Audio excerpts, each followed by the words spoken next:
Now every year his parents went to Jerusalem for the festival of the Passover, and when he was 12 years old, they went up as usual for the festival. When the festival was ended and they started to return, the boy Jesus stayed behind in Jerusalem, but his parents did not know it. Assuming that he was in the group of travelers, they went a day's journey. Then they started to look for him among their relatives and friends. When they did not find him, they returned to Jerusalem to search for him. After 3 days, they found him in the temple, sitting among the teachers, listening to them and asking them questions. And all who heard him were amazed at his understanding and his answers. When his parents saw him, they were astonished. And his mother said to him, "Child, why have you treated us like this? Look, your father and I have been searching for you in great anxiety."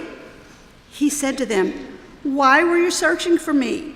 Did you not know that I must be in my father's house?" But they did not understand what he said to them.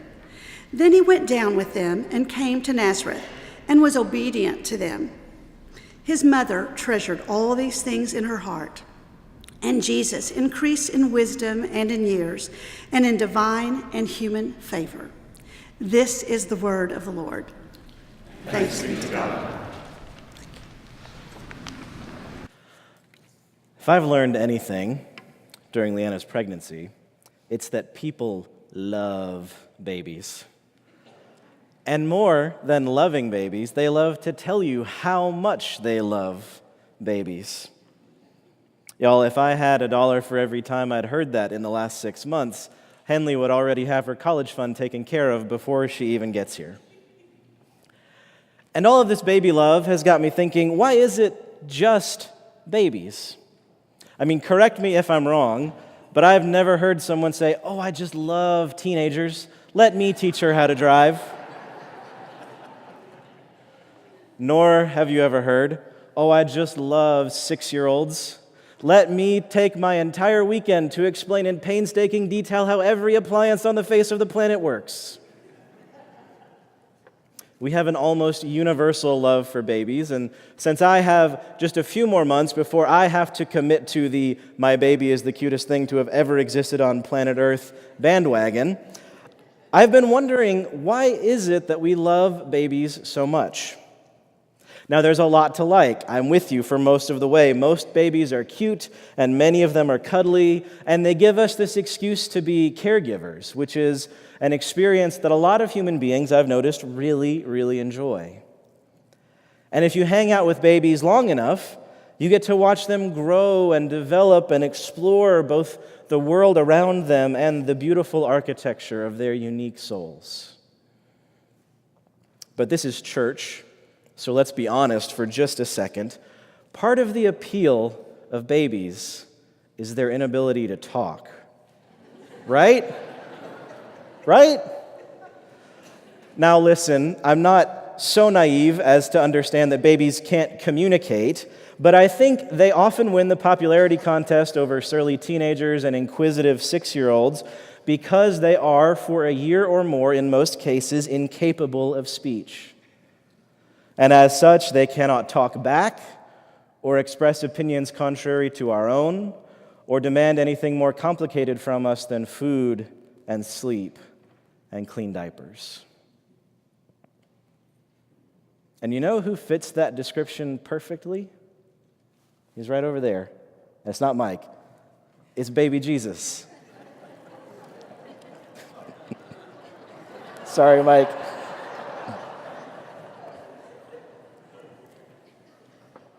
In my more cynical moments, I often wonder to myself if we don't particularly love baby Jesus because he, like all other babies, is mute.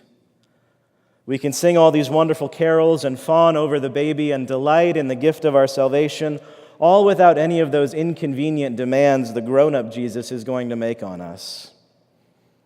The baby sits and smiles serenely in the manger, reminding us of God's love for us and never once asking us to extend that love to our enemies or to show that love by giving what we have to the poor.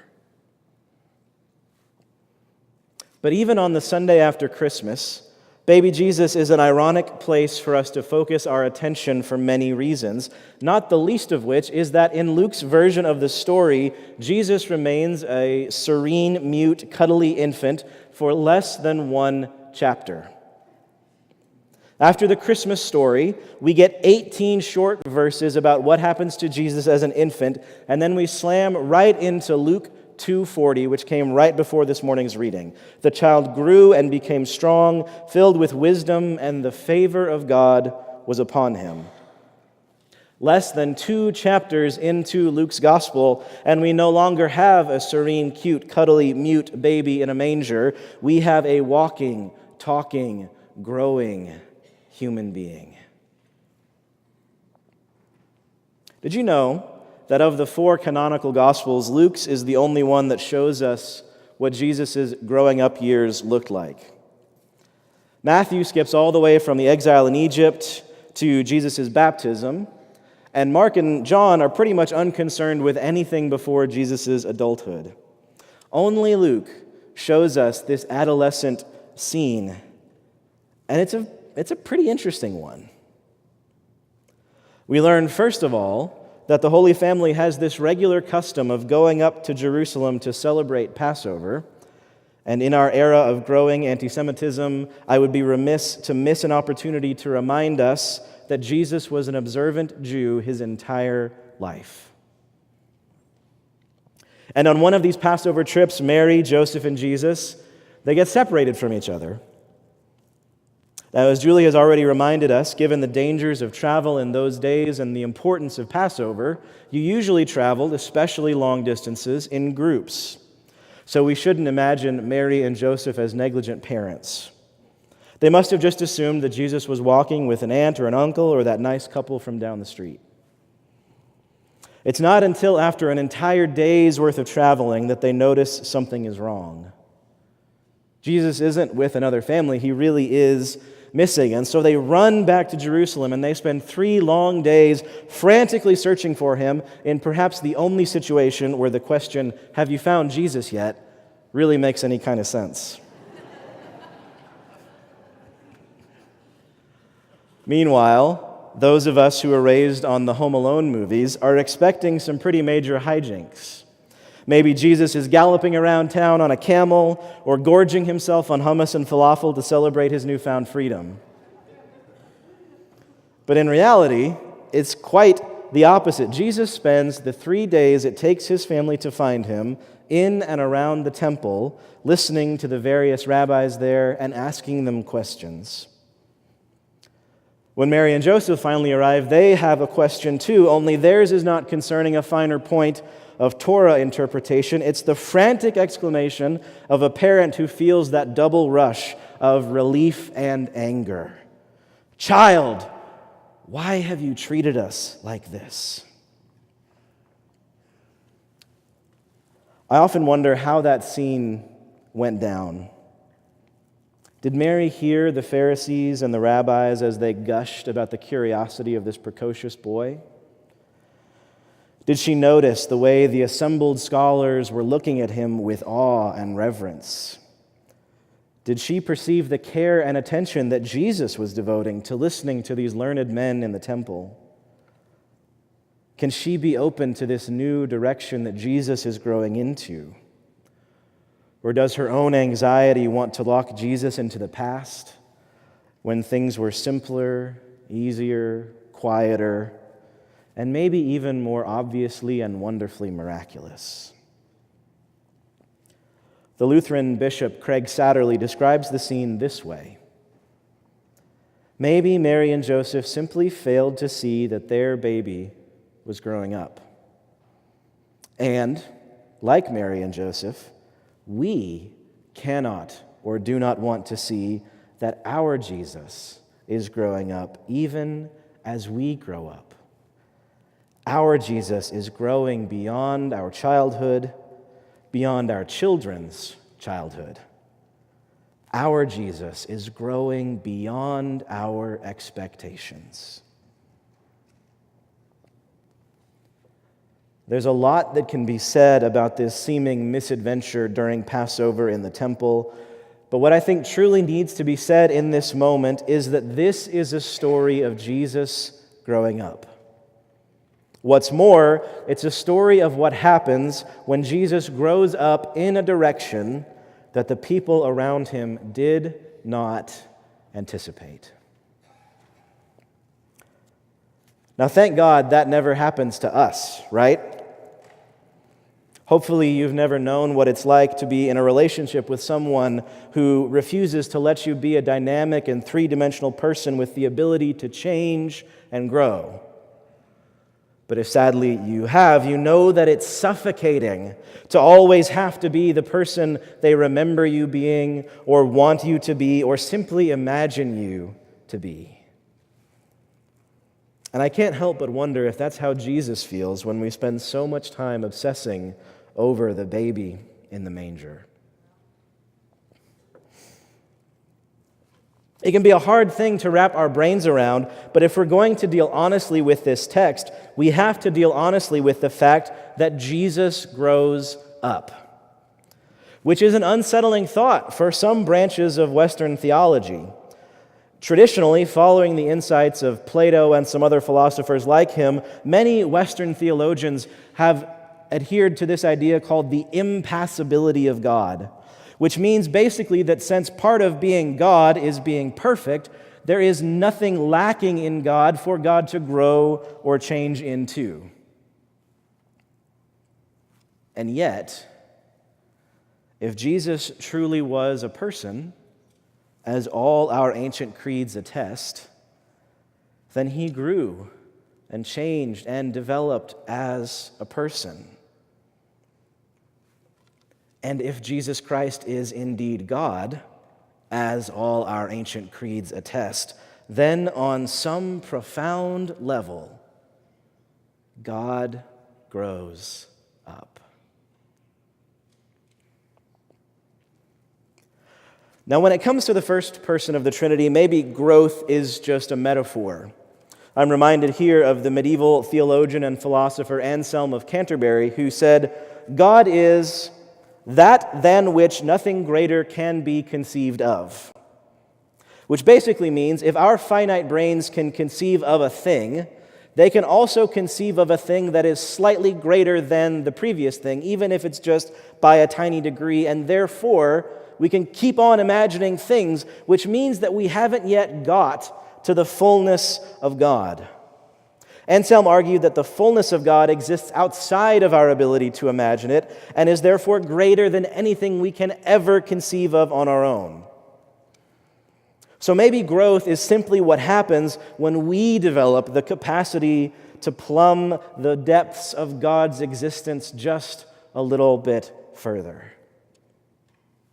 C.S. Lewis put it this way in his third Narnia novel, Prince Caspian. When Lucy, who's one of the original characters from The Lion, the Witch, and the Wardrobe, meets the lion Aslan after hundreds of years apart, she exclaims, "Aslan, you're bigger."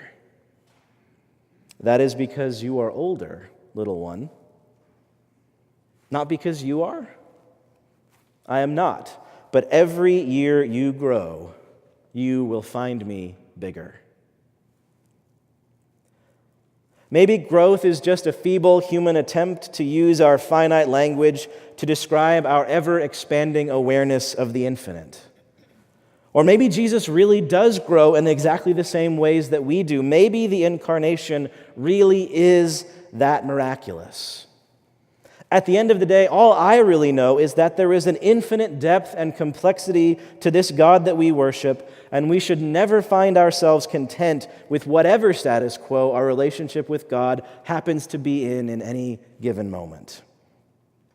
There is always something truer, something deeper, something even more real waiting to be revealed to us in the depths of God's being. And I don't know about you, but that sounds an awful lot like good news to me. Because otherwise, the God that we worship is so bland and boring and small that there's never anything else to discover or learn or experience. Otherwise, the very first things we ever learn about God are the only things that there are to learn. Otherwise, our childhood faith, as beautiful and important as it was to us as children, somehow must be the thing that sustains us into the complex realities of our adult lives, and that is a sad theology. But a God who is dynamic and passionate and infinitely deep, give me that, God. Let me spend a lifetime falling even deeper in love with someone whose being contains infinite depths. The problem is, like Mary and Joseph in the temple, sometimes our experiences of the unfolding depth of God surprise us in ways that make us uncomfortable or upset. As Bishop Satterley also says, the good news for us in this week after Christmas is that, like Mary and Joseph, our search has ended. Jesus shows us the way to God. The scary part, perhaps, is that our search doesn't end where we expect. Sometimes falling deeper and deeper in love with God leads us to places we did not anticipate. God asks us to love or forgive someone that we previously thought unlovable or unforgivable. Falling deeper and deeper in love with God causes us to question the old things that we thought about God or the old things that we thought God wanted from us in our own lives or in our public lives. Falling deeper and deeper in love with God can cause us to question our old beliefs, our old prejudices, our old habits. And it's really easy to look at other people and say, yeah, they definitely need to question their beliefs and habits. But it happens to all of us, not just those we happen to disagree with politically or theologically. When we spend a lifetime falling in love with God, we're bound to uncover new dimensions that challenge us or surprise us or force us to reconsider our theological opinions. Whoever we are, whatever our theological persuasion, Jesus is and always will be leading us into newer and deeper places. The trick is to remember that just like in our human relationships, Jesus is free to do that. And it's part of what it means to be in relationship with another person. And as uncomfortable as those moments may be, they too are also good news. Because as painful as it might be for us to learn something that challenges our prejudices or our biases or our preconceived notions about God, when that happens, it's a pretty good hint that we are moving in the right direction. Left to our own devices, most of us probably would imagine a God much closer to the 20th century depiction of Santa Claus on a Coca-Cola can than we would the God who is revealed to us in Jesus Christ. And so experiencing a God who grows, a God who continually draws us deeper and deeper into the divine depths, means that we are not worshiping a God entirely of our own creation. We value our own comfort and safety far too much to do this work completely on our own. Now, we're at the end of an old year and the beginning of a new one, and it's always a good time for some introspection. So, whatever practice you have, whether it's the setting of resolutions or the doing of some kind of spiritual inventory, let me add one question, or rather one set of questions. Has your experience of God grown up in any way in the last year? Is your faith continually growing with you? Have we uncovered anything deeper, truer, more real about God in this last year? Have we looked for Jesus in the unexpected places or the same old boring ones? As we look ahead to 2019, will we allow Jesus to grow up, or will we continue to leave the baby in the manger? What if 2019 could be the year that your experience of God grows deeper, moves beyond surface things, and takes you to unexpected places? There's all kinds of ways that could happen. Try a new spiritual discipline. or strengthen an existing one. Cultivate a spiritual friendship with someone that you trust. Read a book. Come to a Wednesday night class. Volunteer a few hours of your time with one of our many missions partners. Even just listening to the stories of those whose experiences of God are different than yours has the ability to expand our awareness of God and grow our faith. So do whatever it takes to ensure that your experience of God is not stagnant in this coming year. Friends, in the remaining days of Christmastide and throughout 2019, I urge you not to be content with the baby in the manger. Begin there. We all begin there. Absolutely, it is appropriate to do so, but don't get too comfortable with the mute infant. Jesus grows up, and his own growth calls us deeper and deeper into the richness of the divine life. The baby in the manger is absolutely a beautiful place to start, but part of loving the baby in the manger means allowing him to grow into who he is and who he must be. My prayer for all of us as we look ahead to 2019 is that in this year, we might have the courage to look for the growing Jesus, even in unexpected and uncomfortable places. Amen.